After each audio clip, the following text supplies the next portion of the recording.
February. Amen? So, nakahabol pa po ako ng isang topic para po sa topic about love. Kaya kasi pagka sinabi po February, ito po ay kinikilala natin na ito po ay buwan ng pag-ibig. Di ba? Kasi pag sinabi February, ito yung tinatawag na love month. Di ba? Pero tayo po, mga mananampalataya, bagaman tayo po ay kumbaga sabihin natin nakikijoin sa mga ganitong pagdiriwang ng iba, pero tayo, alam po natin ng buong puso na ang pag-ibig po, yan po ay araw-araw na dapat ipagdiriwang po natin. Hindi po every February lamang. Kasi kung yearly lamang po ang pagdiriwang natin ng pag-ibig po na yan, o yearly lamang po natin i-express ang pag-ibig, paano naman po yung 11 months na hindi February? Hindi na ba natin ipaparamdam ang pag-ibig sa ating kapwa? Dahil hindi na siya love month. Di ba? Kaya para po sa ating mga mananampalataya, pag sinabi pong pag-ibig, iyan po ay hindi natatapos sa ating buhay. Tama? Yan po ay patuloy po natin i-express una sa Diyos, pangalawa sa ating kapwa. Huli na po sa atin. Di ba? So alam niyo po mga kapatid, ang dapat pong makita natin. Pag-usapang pag-ibig, una po lagi sa Diyos. That is the greatest commandment. Sabi ni Jesus, love the Lord your God with all your heart, with all your mind, with all your souls, and with all your strength. Ibig sabihin, with your whole being, kailangan ibigin po natin ang Diyos. Dapat walang kaunting porsyento lamang sa buhay natin na hindi po natin mamahalin ng Diyos. Pag sinabing with whole being o with all your heart, ibig sabihin, 100% na pag-ibig po natin, ibibigay po natin sa Diyos. Tama? Pastor, paano naman ako? Paano naman yung pamilya ko? Huwag mong intindihin yung kapatid.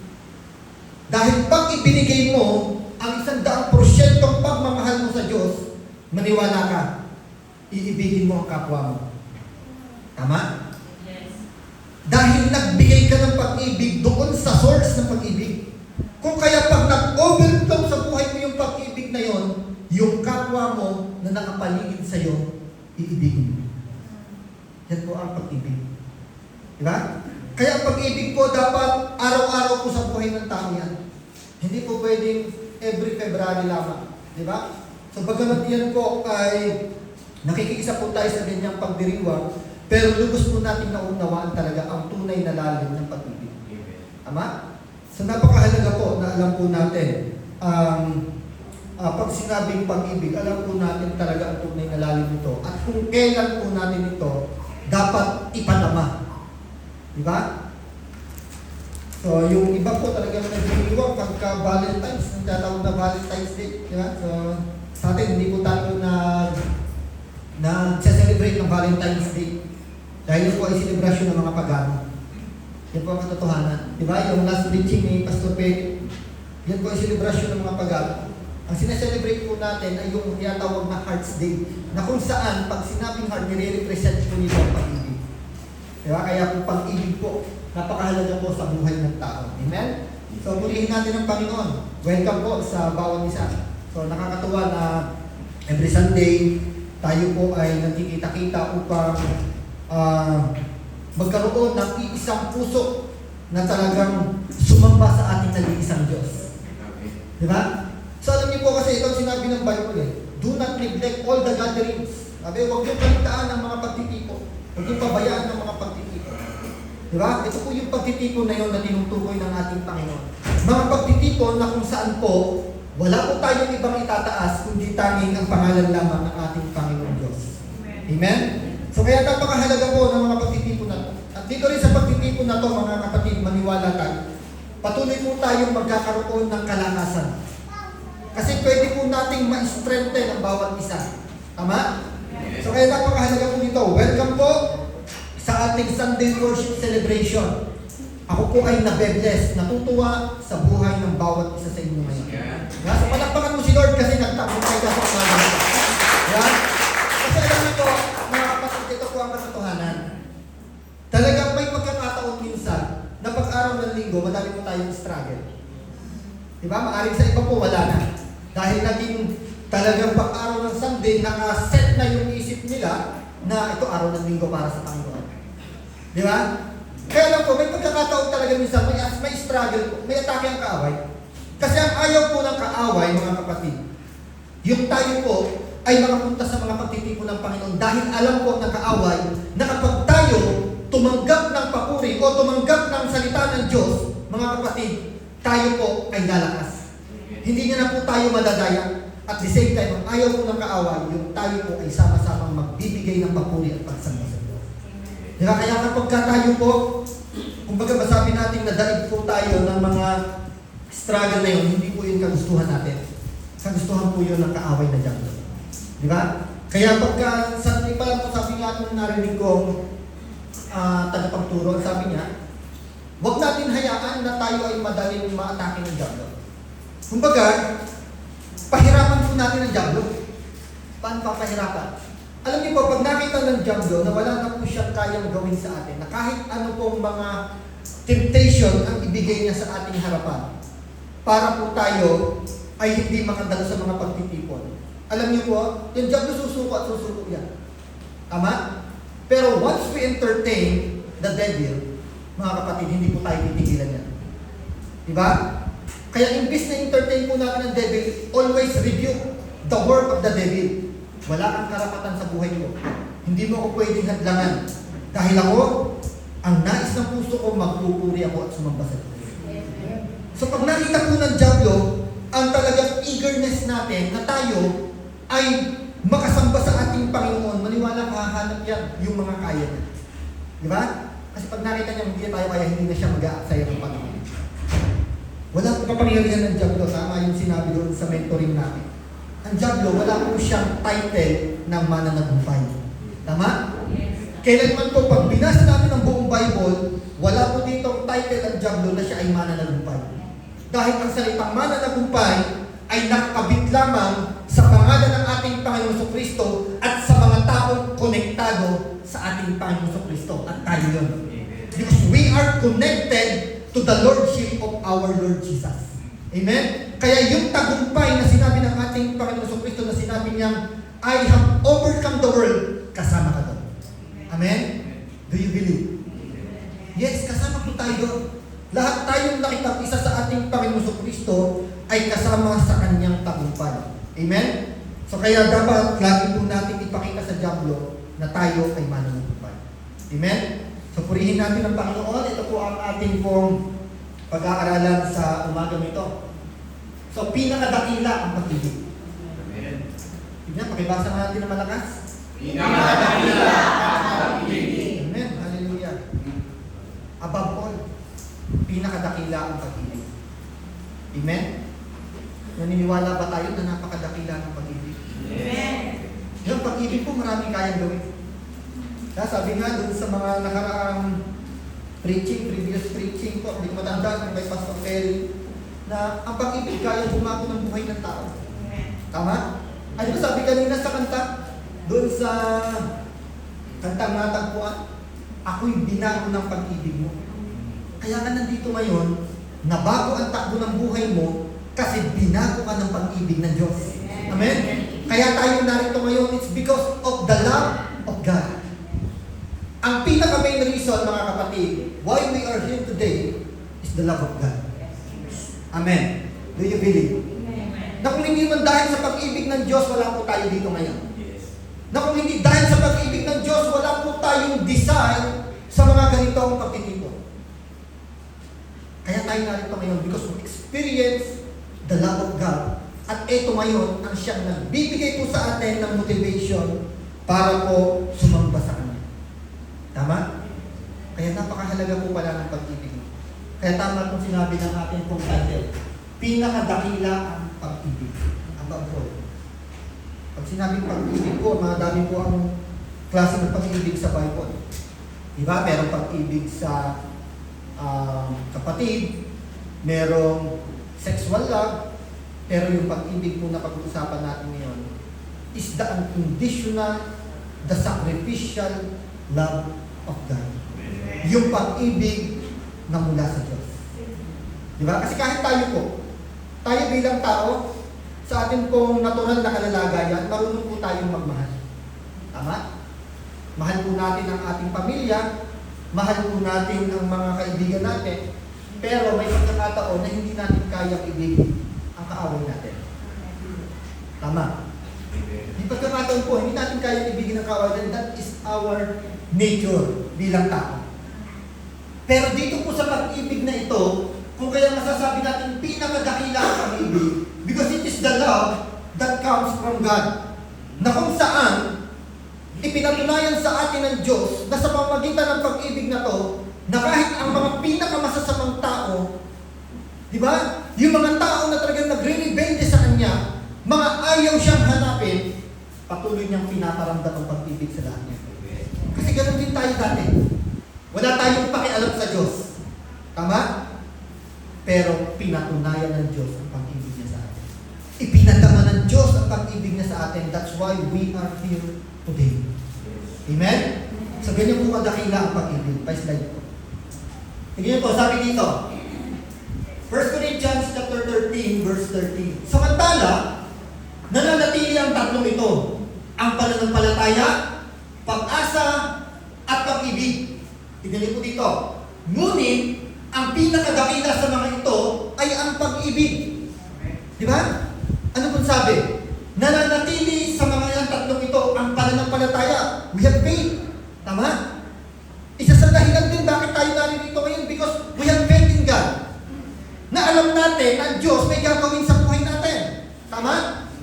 Na alam natin na kapag tayo pumunta sa mga pagtitipon para sa Panginoon, ang Diyos kikilos sa buhay natin na kung ano man ang ating inaasahan o ang ating kailangan, makakatagpo tayo ng tulong sa Diyos. Umaasa din po tayo. Umaasa din po tayo na mararanasan po natin ang presensya ng Diyos sa tuwing tayo po ay nagkakatito. Tama? At higit sa lahat, yung pag-ibig. Sabi na nanatili ang tatlong ito, pag-ibig, pananampalataya, pag-asa at ang pag-ibig. But the greatest is love. Kaya pinakadakila ang pag-ibig. Yan po ang title po natin. So masasabi po natin, tignan po natin ito mga kapatid. Kapag tinignan po natin ang konteksto ng talata nito mga kapatid, pag pinag-aralan po natin yan, ang 1 Corinthians chapter 13, ito po ay sulat ni Apostol Pablo na kung saan naglalaman ng tungkol sa pag-ibig. Kapag binasa po natin yan, yan po ay sulat ni Apostol Pablo, kaya po sa bandang huli, pinakita dito ni Apostol Pablo that love is the greatest. At bago po tayo pumunta dito sa 1 Corinthians chapter 13, pag binasa po naman natin dito yung previous chapter, 1 Corinthians chapter 12, mababasa naman po natin doon is about the spiritual gifts. Ano yung mga spiritual gifts na yun? Gift of healing, speaking of tongues, di ba? Gift of prophecy, di ba? Yung mga spiritual na kaloob po sa atin, na kung saan tayo po ay nakakapagsalita ng mensahe tungkol sa Diyos. That is a gift of spiritual gift. Di ba? So makikita po natin doon, mga kapatid. So dito po, sa 1 Corinthians chapter 12, pag binasa po natin yan, diniscuss po doon ni Apostol Pablo ang tungkol sa mga spiritual gifts. Bakit po? Bakit niya kaya diniscuss yun? Tandaan po natin, ang kausap po ni Apostol Pablo o ang sinulatan niya po dito ay Corinthian believers. At pag inaral po natin, sino ba ang mga Corinthian believers? Corinthian believers, they are gifted. Marami po sa kanila may spiritual gifts. Diba? Sila po ay pinagkalooban ng Diyos ng talagang may mga nakakapagpagaling, may mga nakakapag-speaking of tongues. Diba? So sila po yung mga Corinthian believers. Kaya nga lamang po, ito po ang nangyari sa Corinthian believers. Ang Corinthian believers, mga kapatid, they are much focused on the spiritual gifts. Ang nangyari po sa kanila, dahil nga po sobrang gifted sila, sila po ay pinagkalooban ng Diyos, na-focus na lamang po sila doon. Kumbaga parang naging mataas sila, kasi kaya nilang magpagaling, kaya nilang mag-speak of tongues, kaya nilang mag-prophesy. So na-stuck na po sila doon, at nakalimutan na po nila ano ang pinakamahalaga sa lahat. Diba? So tandaan po natin to mga kapatid. Hindi po sa pamamagitan ng mga spiritual gifts makikilala ang tunay na Kristiyano. Do you believe? Yes. Hindi po dyan. Marami pong tao ngayon, even they are not Christian, kayang magpagaling. Di ba? Mga magagawin na lang, mga albularyo, kayang magpagaling yan. Masasabi ba natin that they are Christian? Di ba? Kaya po nilang magpagaling eh. Ngayon ba, ang basihan pa doon, dahil nakapagpang sila, Kristiyano na ba sila? Samantalang hindi naman sila nagsasubmit sa Lordship ng ating Panginoon Jesucristo. Tama? So alam niyo po, hindi po yan ang basihan, mga kapatid. Para makita natin, hindi yung galing ng pangangaral, yung galing ng pagsasalita ng mensahe tungkol sa Diyos ang basihan upang ang isang tao ay tawaging Kristiyano. Tama? Ang dami po ngayon mangangaral. Sa YouTube, manood po tayo, ang daming mangangaral ngayon. Kaya lang titignan po natin. Pag pinag-aralan po natin minsan yung kanilang mga itinuturo, minsan hindi na po nakikitahan na ito ay may pag-ibig ng Diyos. Di ba? So, yun po ang dahilan. So, ito po ang dapat nating makita. Ang basihan po para makilala ang tunay na Kristiyano ay ang pag-ibig. Wala na pong iba. Tama? So, wala na pong iba. Because without love, lahat ng spiritual gifts are meaningless. Kahit gaano kagaling mangaral ang isang tao, kahit gaano kagaling magpagaling ang isang tao, kahit gaano kagaling mag-prophesy ang isang tao, kapatid, pag wala ang pag-ibig, lahat meaningless. Amen? So ito dapat natin makita. Tingnan niyo po, slide. Sabi dito. Tingnan niyo po, ito yung verse 1, ito ang ating itong talata. Makapagsalita man ako ng wika ng mga tao at mga anghel, kung wala naman akong pag-ibig, para lamang akong kampanang umaalingaw o pompyang na maingay. Nakuha natin? Sabi dito, makapagsalita man ako sa wika ng mga tao at sa wika ng mga anghel, pero wala akong pag-ibig. Anong sabi? I am meaningless. Para lamang akong pompyang na maingay. Para lamang akong kampanang maingay. Walang impact. Tama? Dahil magkaka-impact lamang pala ang isang tao sa kanyang kapaligiran kapag nakitahan na siya ng pag-ibig. Amen? Sa verse 2, pa-slide po. Sabi sa verse 2, kung ako man ay may kakayahang magsalita ng mensahe mula sa Diyos at umunawa sa lahat ng hiwaga, kung nasa akin man ang lahat ng kaalaman at lahat ng pananampalataya, ano pa, nakakapagpalipat ako ng bundok. Tignan nyo, no? Grabe yung faith. Kayang magpalipat ng bundok. Kayang umunawa ng mga mensahe mula sa Diyos. Kayang andito kung nasa akin man ang lahat ng kaalaman. Pero sabi dito, pero kung ngunit wala naman akong pag-ibig, wala akong kabuluhan. Amen? That's why love is the greatest. Napakahalaga pala ng pag-ibig, no? Napakahalaga na ang pag-ibig ay nananatili sa buhay ng isang tao because without love, meaningless ang buhay natin. Kahit anong gawin po natin, meaningless ang buhay. Pag binasa po natin ito, sabi nga doon, kahit sunugin ko pa ang aking sarili at ibigay na handog sa Diyos, pero wala akong pag-ibig, wala rin akong kabuluhan. Amen? Ganyan po kahalaga ang pag-ibig, mga kapatid. Bakit po? Because spiritual gifts, mga kapatid, tingnan po natin po. Kasi ang nakita po natin dito, yung spiritual gifts, pinapakita ng Apostol Pablo. Yung may kakayahang magsalita ng mensahe mula sa Diyos, umunawa sa lahat ng hiwaga, di ba? May kaalaman sa lahat ng pananampalataya. So, ang sabi po dito, kung wala naman po ang pag-ibig, kahit nasa atin man po ang lahat ng ito, we are still meaningless. Bakit po? Because spiritual gifts, natatapos po yan. Tama? Ang spiritual gifts po, hindi po yan eternal. Hindi po yan pang walang hanggan. Ang spiritual gifts po, pang hanggang dito lang sa mundo yan. Amen? Pero ang pag-ibig, eternal. Tignan niyo po, pa-slide. Sabi dito, matatapos ang kakayahang magsalita ng mensahe mula sa Diyos, titigil rin ang kakayahang magsalita sa mga iba't ibang wika at lilipas ang kaalaman Ngunit ang pag-ibig ay walang hanggan. Nakuha natin? Lahat ng spiritual gifts matatapos. Kahit gaano pa tayo ka-gifted sa mga panahon na to, matatapos yan. Tama? Kahit gaano pa karami yung spiritual gifts natin ngayon, matatapos yan. Pero ang hindi magwawakas, yung pag-ibig na nasa sayo ngayon. Tama? So tingnan niyo po, balik tayo dun sa talata. Sabi, yung nananatili ang tatlo, ang pag-ibig, ang pananampalataya, pag-ibig, pag-asa at ang pag-ibig. But love is the greatest. So tingnan niyo po, no? Kung di ako nagkakamali, ilang beses na po natin nabanggit dito. Pag tayo po, nandun na po sa langit, sa bayan na langit na kung saan po inihanda sa atin ang ating Diyos, hindi na po natin kailangan pang manampalataya. Amen. Amen. Hindi na rin po natin kailangan pang umasa.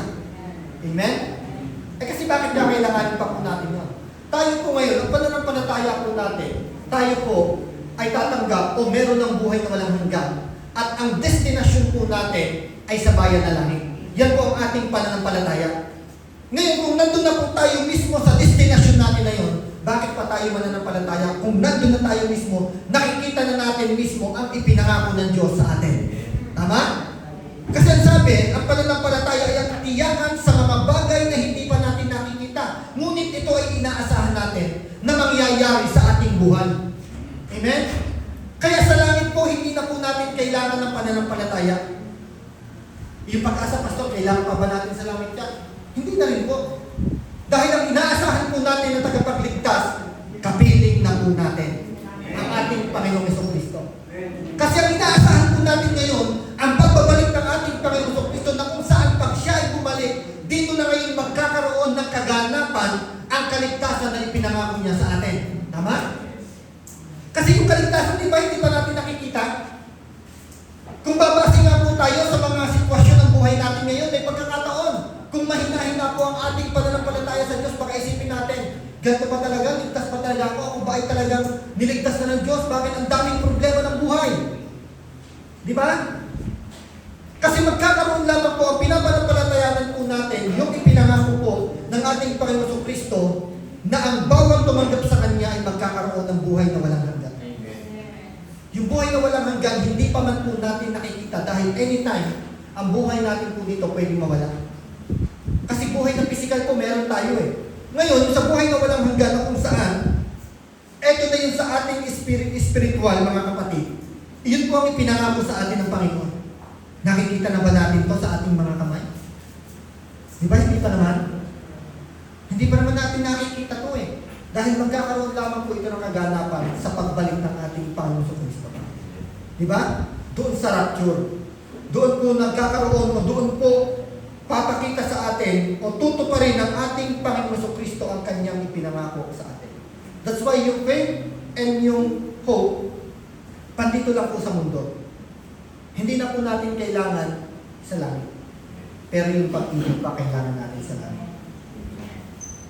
Sige nga, paano natin nasabi? Paano natin nasabi na ang pag-ibig kailangan natin sa langit? Kasi kailangan po natin ang pag-ibig sa langit. Dahil sa langit, patuloy po natin iibigin ng Diyos. Kung paano po natin iniibig dito ang Diyos. Kaya nga dito in-instruct na po tayo ng salita ng Diyos na love the Lord your God with all your heart. And love your neighbor as you love yourself. Diba? So kasi pagdating po sa langit, patuloy po natin iibigin ng Diyos. At patuloy din po natin iibigin ang ating mga kapatid na makakasama natin doon. That's why, yung pag-ibig po, eternal, dahil hanggang sa langit, dala-dala po natin. Amen? So because love alone, ito, tignan po. Sabi dito, love is the greatest. Bakit po? Because love alone will make us like God. So magiging katulad po tayo ng Diyos, magiging kamukha po tayo ng Diyos kapag nakikita po pala sa atin ang pag-ibig. That's why love is the greatest. Tignan niyo po, sabi dito, pa-slide po. Tignan niyo po, sabi, mga minamahal, mag-ibigan tayo. Sapagkat mula sa Diyos, ang pag-ibig. Ang bawat umiibig ay anak ng Diyos at kumikilala ng Diyos. O, di ba? So kapag nakikita pala sa atin ang pag-ibig, it's mean, na tayo kasi ay kumikilala sa Diyos. Na ang bawat tao na marunong umibig, marunong magmahal, ibig sabihin yung tao na yon kumikilala sa Diyos. At sabi dito, ang bawat umiibig ay mga anak ng Diyos. Kaya natural po sa anak ng Diyos na tayo marunong magmahal. Tama? Hindi po yung pileo lang ha. Hindi po pileo lang ang pinag-uusapan natin dito. Kasi yung pileo lang, conditional love po yun. Na kaya ko siya mahal kasi ganito siya. Kaya ko siya mahal kasi ang bait-bait niya sa akin eh. Kaya ko siya mahal kasi syempre, pamilya ko siya. Di ba? That is what we call phileo love. Na kaya ko siya mahal kasi merong basihan. Di ba? Pero yung pag-ibig po na ito, na sinasabi dito, na mga minamahal mag-ibigan tayo, hindi po ito yung pag-ibig lamang na kaya natin sila mahal kasi kaya ko siya mahal kasi. Hindi. Kundi kailangan makita talaga sa atin ang pag-ibig dahil bilang mga anak ng Diyos, makita dapat sa atin ang pag-ibig na ito ng Diyos. Agape lang. Na walang kondisyon. Dahil tayo nagmamahal, kaya ko siya mahal dahil mahal ko siya. That is the best reason. Hindi ko siya mahal, hindi ko siya kaya mahal dahil ganito siya sa akin. Mabait siya sa akin, kaibigan ko siya, pamilya ko siya, hindi gano'n. Kaya ko siya mahal, it's because mahal ko siya. Diba? Pagka ganun po ang reason, napakaganda, no?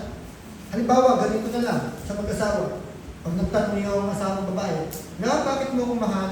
Kasi ang ganda-ganda mo, paano pag pumangit na, mahal mo pa rin ba? Diba? Ganyan magmahal ng tao eh.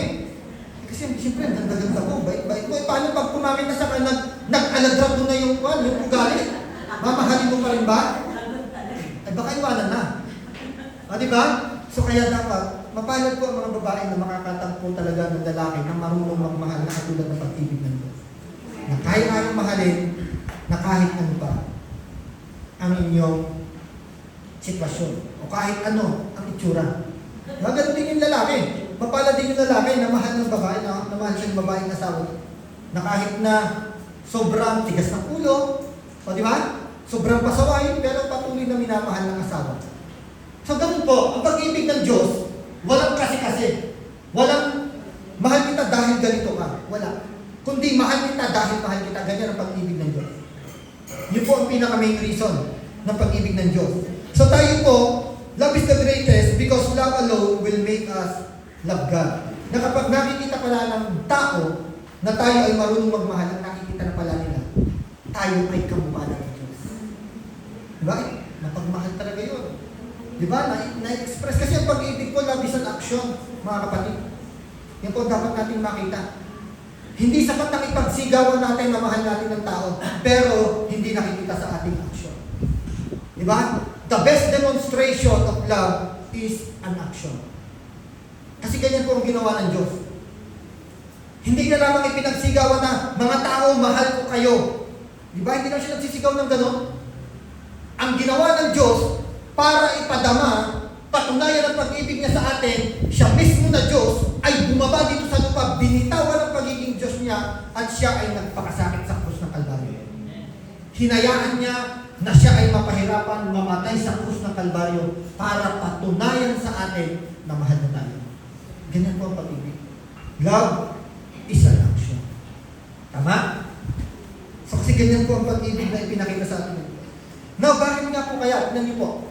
Ang sabi sa langit, patuloy po na magmamahal tayo. Why? Because heaven was saturated by God's love. Tama?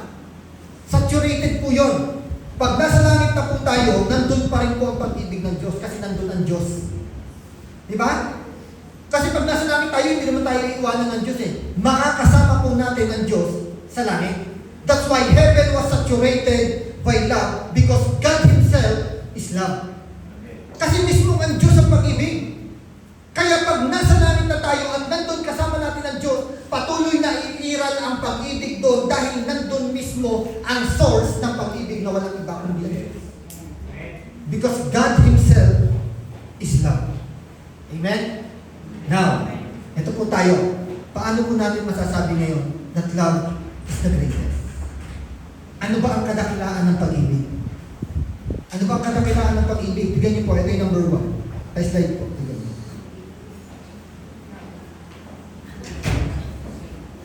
Pakibasa po na malakas. Love motivated God to save us. So kaya dakila ang pag-ibig, mga kapatid, because love motivated God to save us. Amen. Kaya pala dakila ang pag-ibig kasi ang dahilan o ang nagpudyok sa Diyos para iligtas tayo ay ang pag-ibig. Tama? Mahal kasi tayo ng Diyos, kaya ito yung nag-motivate sa Kanya na tayo ay iligtas. Di ba kahit nga sa creation, kaya po naglikha ang Diyos ng tao, nilikha niya ang buong mundo, it's because of love.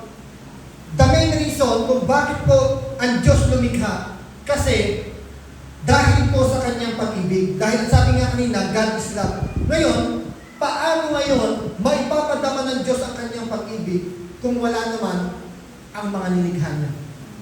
Tama?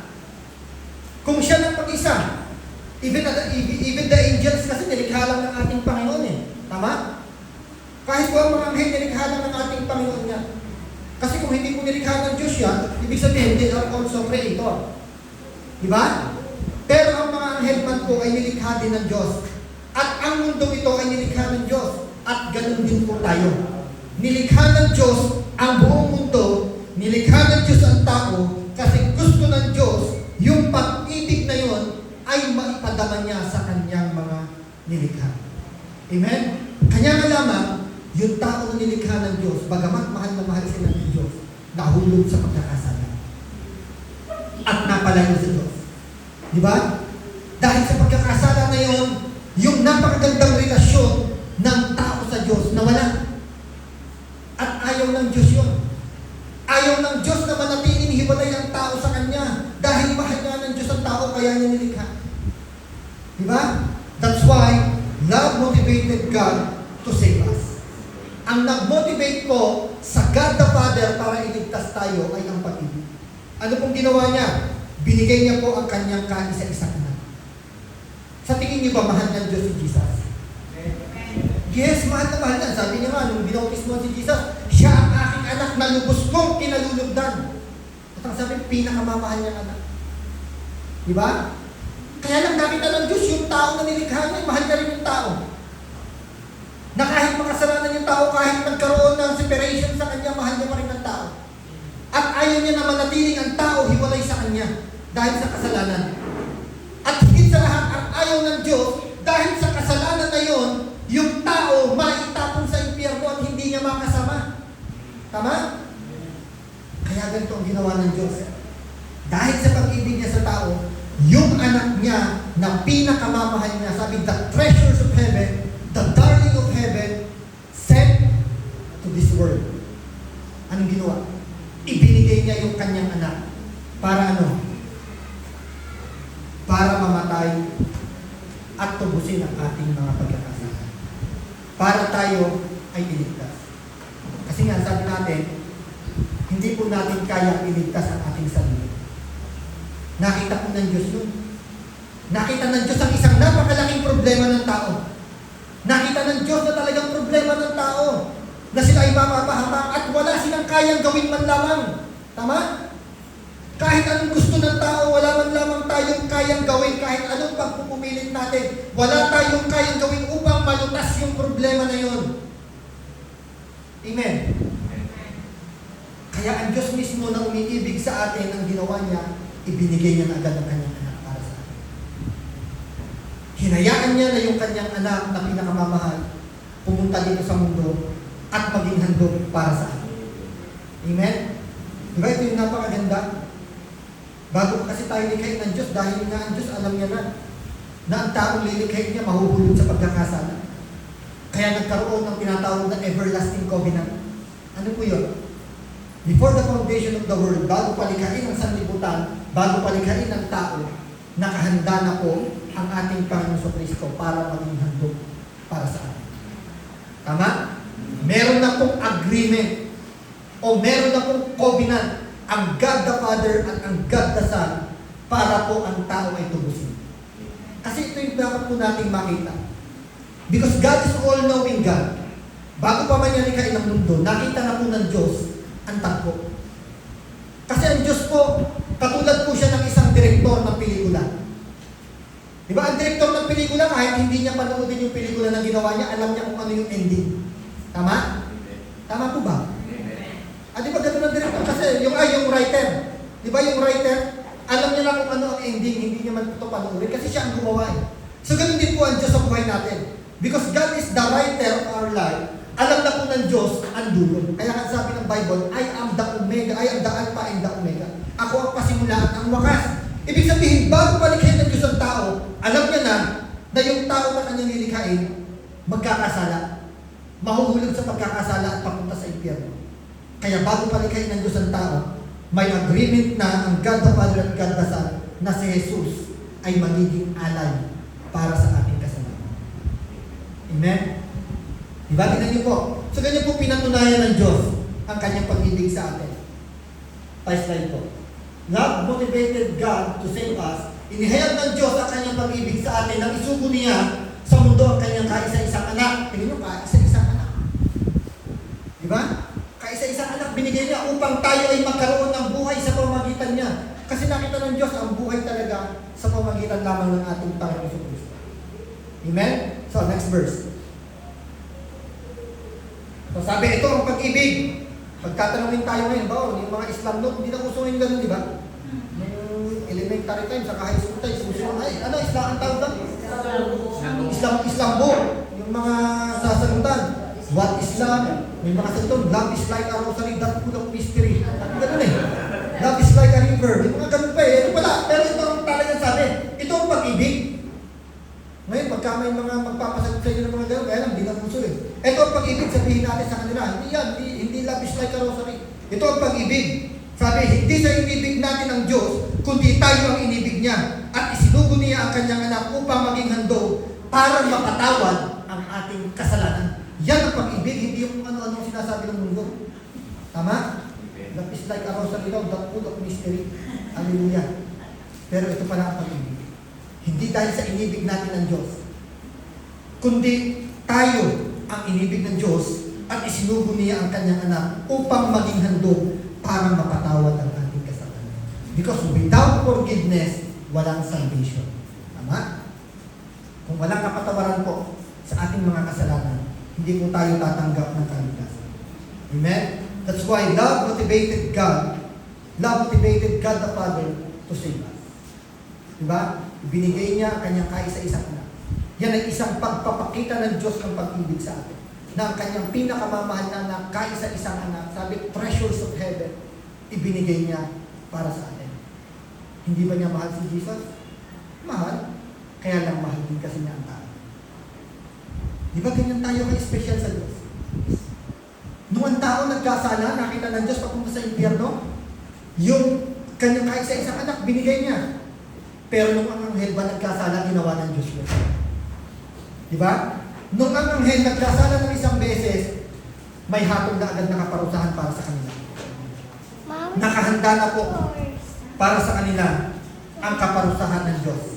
Pero nung ang tao nagkasala, ang Diyos gumawa ng paraan para hindi tayo maparusahan. Amen? So ganyan po kadakila ang pag-ibig sa atin ng Diyos. So ang pag-ibig po ang natudyok sa Ama para ibigay si Jesus at mamatay para sa atin. Amen? Nakaka-bless po na makita natin yung ganun. Na dahil sa pag-ibig sa atin ng Diyos, ibinigay niya ang kanyang pinakamamahal na anak para hindi tayo mapahamak. Amen? So next po, slide. Ito naman yung pangalawa. Love motivated Christ to die for us. Eh paano kung ang nagmahal ka sa atin yung God the Father? Tapos si Jesus hindi tayo mahal. Tatanggapin niya ba yun? Pag sinabi ng God the Father, o anak, lilikhain ko ang tao, kaya lang yung tao na lilikhain ko na to, mahuhulog sa pagkakasala at patapos sila sa impyerno dahil sa pagkakasala na to, mahihiwalay sila sa atin. Pwede ba na maging handog ka? Pwede ba na mamatay ka para sa kanila? Ialay mo ang buhay mo para sa kanila? Eh kung hindi tayo mahal ni Jesus, pwede sabihin ni Jesus, ano ka? Sila ang nagkasala, tapos ako yung gagawin mong alay? Ako yung paparusahan mo? Eh bakit hindi sila? Total sila naman ng makasalanan. Di ba? Tignan natin yung senaryo. Ito ay tinitignan namin kung baga yung pwedeng pag-uusap ng God the Father at God the Son ng mga oras na yun. Na nung sinabi ng God the Father, anak, nilikhain ko ang tao ba? Kaya lang yung tao na to, nalilikhain ko, kung sila mapapahamak dahil matutok sila at mahuhulog sa pagkakasala. Yung mga tao na nilikhain natin. Pwede ba na ikaw, yung buhay mo, ialay mo para mapatawad sila sa pagkakasala nila? Para lahat masasampalataya sa iyo, mapatawad yung kasalanan. Hindi ganyan yung senaryo, no? Eh kung tayo si Jesus, ano sasabihin natin? Bakit ako? Bakit ako ang kailangan maging handog? Sila ang nagkasala. Pero hindi ganun ang naging tugon ni Jesus. Amen? Ano ang naging tugon ni Jesus? Send me. Kasi kung hindi niya sinabing send me, hindi siya isusugo ng ano. That's why love motivated Christ to die for us. Dahil sa pag-ibig ni Jesus, tinanggap niya. Di ba? Tinanggap niya yung parusa na hindi naman dapat sa kanya. Tinanggap niya yung kamatayan sa krus na hindi naman dapat sa kanya. Tama? Kasi wala namang nagawang pagkakasala ang ating Panginoon Kristo. Tayo ang nagkasala. Pero siya umako ng kasalanan para tayo ay magkaroon ng kapatawaran. Ganyan tayo kamahal ng ating Panginoon Kristo. Kaya sabi kanina, natagpuan ang iyong pag-ibig na walang hanggan doon sa krus. Di ba sabi kanina? Kasi kung gusto nating matagpuan ang pag-ibig ng Diyos, look to the cross. Tingnan lagi natin yung cross ng ating Panginoon Kristo. Tama? Kasi dito niya tinapos lahat. Dito niya pinatunayan ang pag-ibig niya sa atin. Sa pamamagitan ng kanyang pagkapako sa krus at ng kanyang pagkamatay dyan, diyan niya pinatunayan kung gaano niya tayo kamahal. Hallelujah. Hahanap pa ba tayo ng dahilan? Sasabihin pa ba natin, Lord, wala akong pambayad sa utang ngayon, mahal ba talaga ako? Di ba? Tignan lang po natin ang krus ng ating Panginoon Kristo. Dahil dyan niya pinatunayan ang kanyang pag-ibig sa atin. Pag-ibig na hindi po natin kayang sukatin. Tama? Sabi nung last Sunday sa preaching, yung pag-ibig ng Diyos hindi natin kayang sukatin kung gaano kalawak, kung gaano kalalim, at kung gaano kataas. Ganyan po ang pag-ibig ng Diyos. So nakita natin, ano? Dahil po sa pag-ibig ng ating Panginoon Kristo, He suffered and died for us. Nahirapan siya at namatay siya para sa atin. Ganyan yung pag-ibig po na ipinadala sa atin ng ating Panginoon Kristo. So yung pag-ibig ni Jesus, first to His Father. Kasi hindi lang tayo inibig ni Jesus. Una kasi, dapat po nating makita, yung pag-ibig niya una sa God the Father. Pangalawa sa atin. Paano una sa God the Father? Una, because Jesus loved the Father, He obeyed His Father. Sumunod siya. Tama? Hindi niya hinayaan na ma-disappoint yung Ama. Nung sinabi na iligtas mo siya, ikaw ang isusugo ko para maging tagapagligtas nila, yung buhay mo iaalay mo. Hindi niya hinayaan na ma-disappoint yung Ama, kundi buong puso siyang sumunod sa God the Father kasi mahal niya ang kanyang Ama. Diba? So ganun po pala, no? Pag nagmamahal tayo, handa tayong sumunod ng buong puso. Napakahalaga pala ng pag-ibig mo. Kasi ang pag-ibig, ililid niya tayo para sumunod ng buong puso. Diba? Kaya yung isang anak, kapag kainutusan ng magulang, kapag dahil mahal niya yung magulang, nasusunod pala ng buong puso. Kasi ganun ang ginawa ni Jesus. He obeyed His Father because He loved His Father. Diba? Kaya yung pag-ibig ni Jesus, first to the Father, and second, sa atin. Pangalawa sa atin, kaya siya ay namatay sa krus para sa atin. Nakita natin dito, si Jesus dininay niya yung sarili niya. Hindi niya minahal yung sarili niya. Mas minahal niya tayo. Tama? Ipinakita niya sa atin yung great example. Kasi ang sabi ni Jesus, bago pa man si Jesus mamatay sa krus, yung sinabi niya, kung gusto niyong maging tagasunod ko, deny yourself. Diba? Ang sabi ni Jesus, deny yourself, itakwin mo ang iyong sarili. Kung gusto nating makasunod sa Kanya, kasi ganun ang ginawa ni Jesus. Dininay niya yung sarili niya. Na imbis na pagdating niya dito, dadating siya dito bilang isang hari, Di ba? At gagamitin yung kanyang authority para pamahalaan agad ang mundo, pero hindi ganun ginawa. Dininay niya yung sarili niya. Di ba? So hindi niya minahal ang sarili niya. Kaya ang tunay na pag-ibig, first, iibigin muna natin ang Diyos. Secondly, iibigin po natin ang ating kapwa. Huli na po tayo. Hindi po pwedeng sarili muna agad natin ang mamahalin natin. Kasi pag ang tao, ang nature po natin, mahal talaga natin ang sarili natin. Tama? Wala naman dito hindi nagmamahal sa sarili niya. Do you believe? Mahal po natin sarili natin, kaya nga kumakain tayo eh. Kaya nga inaalagaan natin ang sarili natin because we love ourselves. Pero ang hindi po kasi natural sa isang tao, kaya hindi utos ng Diyos yung dalawang commandment ni Jesus. First is to love the Lord your God. Hindi natural sa tao yan. Hirap ang tao na gawin yan. Kaya kung inuutosan tayo ng Diyos na ibigin natin siya. Kasi hirap ang tao na ibigin talaga ang Diyos. Pero yung sarili, hindi na po natin kailangan pang iutos sa atin ng Diyos because we automatically love ourselves. Tama? Pero yung Diyos, hindi po natin kayang ibigin talaga basta-basta. Pangalawa yung kapwa natin. Hindi po natin kayang ibigin ang kapwa natin. Kaya sabi, love your neighbor as you love yourself. Yun lang doon sa kung paano pala natin mahalin ang ating sarili, ganun dapat natin mahalin ang ating kapwa. Amen? Amen. Yun naman po ang basihan kung paano po natin ibigin ang ating kapwa. Kasi alam na nga po ng Diyos na ang tao mahal niya ang sarili niya. That's why, ang sabi niya, ibigin mo naman ngayon ang iyong kapwa kung paano mo iniibig ang sarili mo. Inaalagaan mo ang sarili mo, ganun din ang gawin mo sa kapwa mo. Tama? Sa kung paano po natin iniibig ang ating sarili, ganun din naman po natin ngayon iibigin ang ating kapwa. That is what we call the love of God. Kasi we love because He first loved us.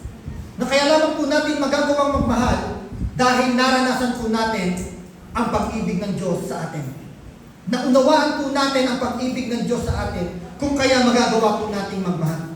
Ang isang tao, mga kapatid, ito ang katotohanan. Ang isang tao na hindi niya pa po na-experience ang pag-ibig ng Diyos, hindi po kaya magmahal na totoo na katulad ng pag-ibig ng Diyos. Tama? Kasi hindi niya pa nararanasan ang tunay na pag-ibig. Kasi ang tunay na pag-ibig ay ang pag-ibig na kung saan ito ang ipinadama sa atin ng Diyos. Di ba? The unconditional love, the sacrificial love, yan po ang tunay na pag-ibig. So kaya kung nais po natin na may padama ang pag-ibig na ito, dapat maunawaan po muna natin ang lubusan ng pag-ibig sa atin ng Diyos. Amen? So yung dalawang puntos po natin, love motivated God to save us and love motivated Christ to die for us. Yan po ay impact na mula sa Diyos papunta sa atin. Now, ito naman po yung as a response natin. Bilang nakaranas naman po ng pag-ibig ng Diyos. Ito naman po, may slide. Ito naman. Love motivates us to live for Christ. Na kaya naman tayo ngayon namumuhay sa ating Panginoon o tayo ay sumusunod sa ating Panginoon Kristo. Ang buhay natin ngayon naka-align sa buhay na gusto ng ating Panginoon Kristo sa atin. It's because naunawaan nga po natin ang pag-ibig niya. Naramdaman po natin ang pag-ibig niya. Tama?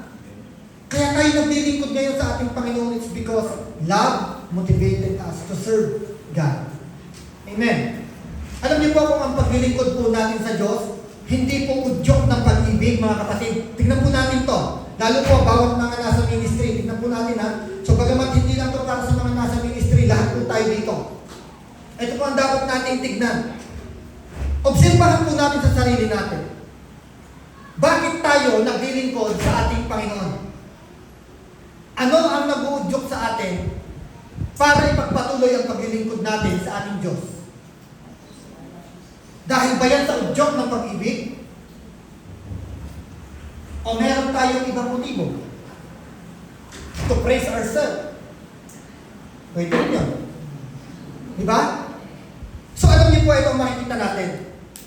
Para sa isang napakagandang realization po natin sa puntos na ito. Love motivates us to live for Christ. Paano natin masasabi na ang ginagawa nating paglilingkod ay udyok ng pag-ibig? Alam niyo po, pag ang ginagawa nating paglilingkod, we serve God without complaining, udyok ng pag-ibig yan. Do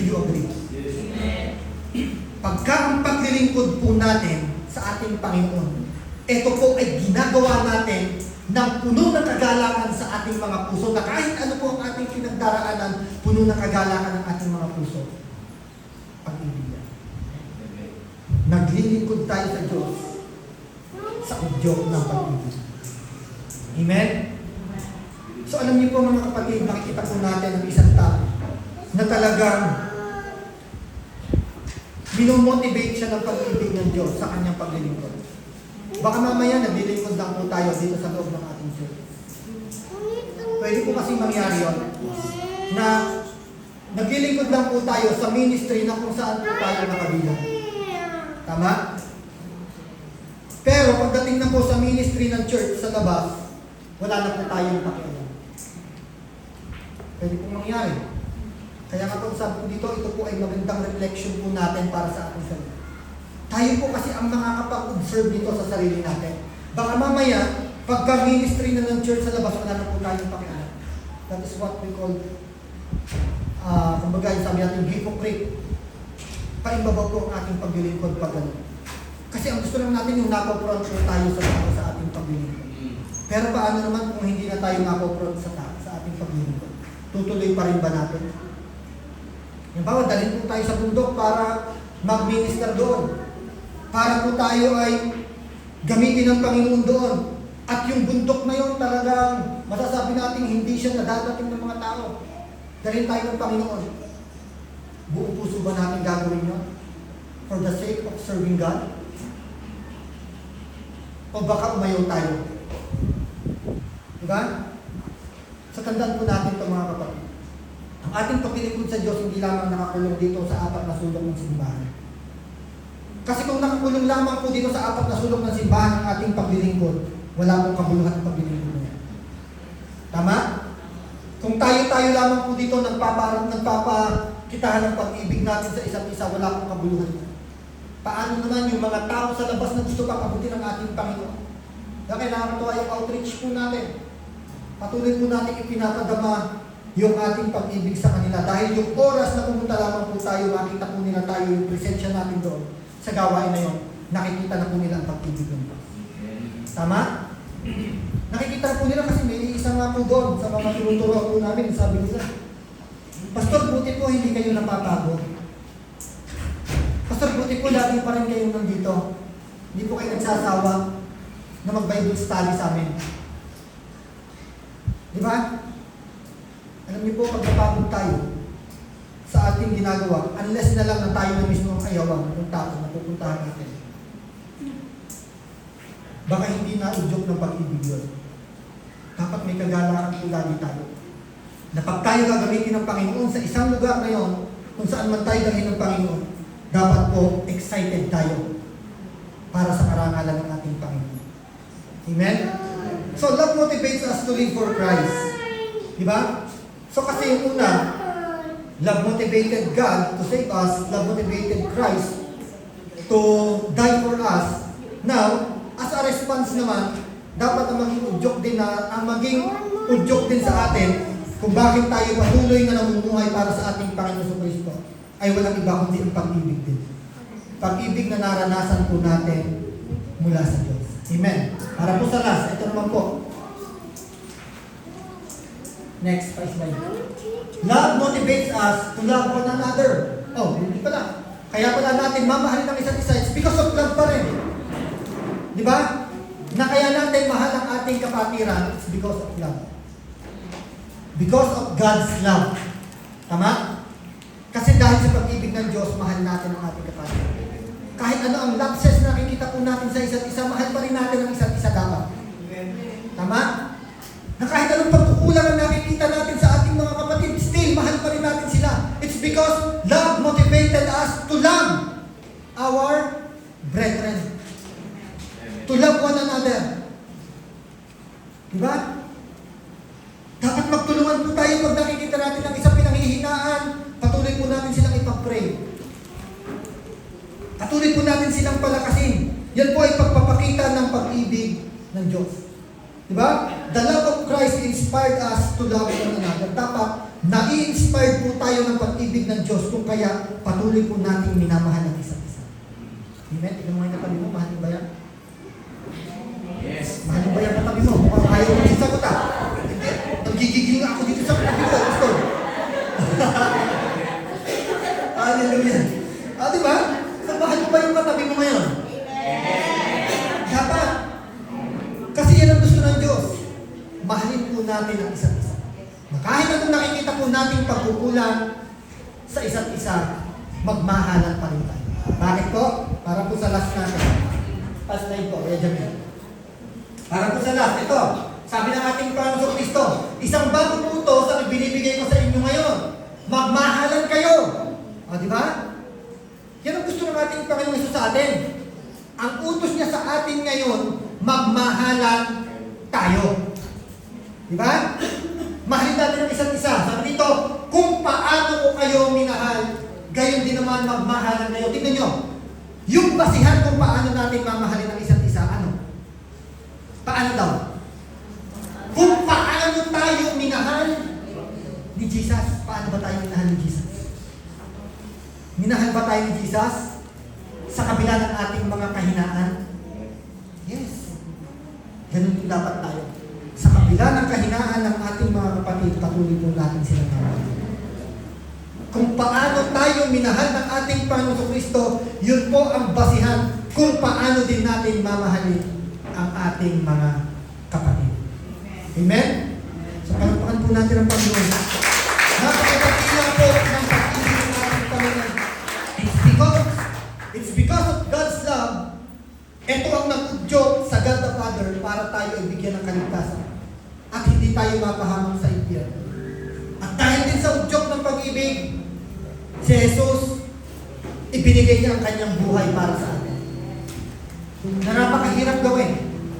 Ialay natin ang ating buhay para sa isang tao hindi naman kumikilala sa atin. Para sa isang tao na wala namang panahon para siya ay hanapin. Napakahirap po nun. Pero ginawa ng ating Panginoon Kristo dahil mahal niya tayo. And nasa response doon sa pag-ibig na ito ng Diyos para sa atin, love motivates us to live for Christ. Dapat dahil naman ngayon sa udyok ng pag-ibig, patuloy po tayo ngayong mamumuhay sa ating Panginoon Kristo. Mamumuhay na sumusunod sa Kanya ng buong puso. Amen? Mamumuhay na kahit anong sitwasyon ng ating pagdaanan, hindi tayo susuko, patuloy tayong susunod sa Kanya. Dahil sa udyok ng pag-ibig. At kung ano yung nais na pamumuhay ng ating Panginoon Kristo para sa atin, dapat ganun ang maging pamumuhay natin. Kasi ang mapuudyok sa atin para magawa ito ay walang iba kundi ang pag-ibig. Para sa huli, love motivates us to love one another. Dapat the love of Christ inspired us to love one another. Yung pag-ibig na ipinadama sa atin ng Diyos, yung pag-ibig na ipinakita sa atin ng Diyos, dapat yun ang mag-i-inspire sa atin para mahalin natin ang isa't isa. Sabi dito, kung paano ko kayo minahal. Kung paano tayo minahal ng ating Panginoon Kristo, ganun din natin mahalin ang ating kapatid. Paano niya ba tayo minahal? Diba? Minahal niya tayo sa ating mga kahinaan. Minahal niya tayo sa kabila ng ating mga pagkukulang sa Kanya. So, ganun din tayo. Kung may mga pagkukulang ang ating mga kapatid, kung may mga kahinaan ng ating mga kapatid, patuloy natin silang mahal. Katulad ng pag-ibig ng ating Panginoon sa Kristo. Amen? So, palakpakan po natin ang Hallelujah! Heavenly Father, sa oras po nito, pinupuri at pinapasalamatan ka namin sa mensahe ng aming pong tinanggap. Tunay nga, Panginoon, na napakadakila ng iyong pag-ibig. Because it's because of love. Panginoon, kaya kami naririto ngayon. At dahil sa pag-ibig mo, Panginoon, nagawa mo po kaming iligtas. Salamat sa pag-ibig, God the Father, na kung saan yung pag-ibig na ito natudyok sa iyo upang ibigay ang iyong pinakamamahal at kaisa-isang anak, ang aming Panginoon Jesucristo at mamatay para sa amin. Sa pamamagitan ng pag-ibig na ito, Panginoon, kami po ay tunay, Panginoon, Tunay, Panginoon, na nagagalak na makita po namin ang ganitong klaseng pag-ibig sa iyo, Panginoon. Salamat po, O Diyos, dahil ipinadama mo sa amin ang pag-ibig na katulad nito. Thank you so much, Lord Jesus. Salamat sa iyong pag-ibig na siyang nakudyok sa iyo upang maging handog mamatay para sa amin. Upang magkaroon ng kapatawaran ng aming mga kasalanan. Dahil sa pamamagitan ng buhay mo, ng iyong dugo, Panginoong Jesus, nalinis kami sa aming mga karunya. Thank you so much, Lord. Salamat, Holy Spirit, sa pamumuna sa amin sa umagang ito, kung saan naunawaan po namin ng lubusan ang kadakilaan ng iyong pag-ibig.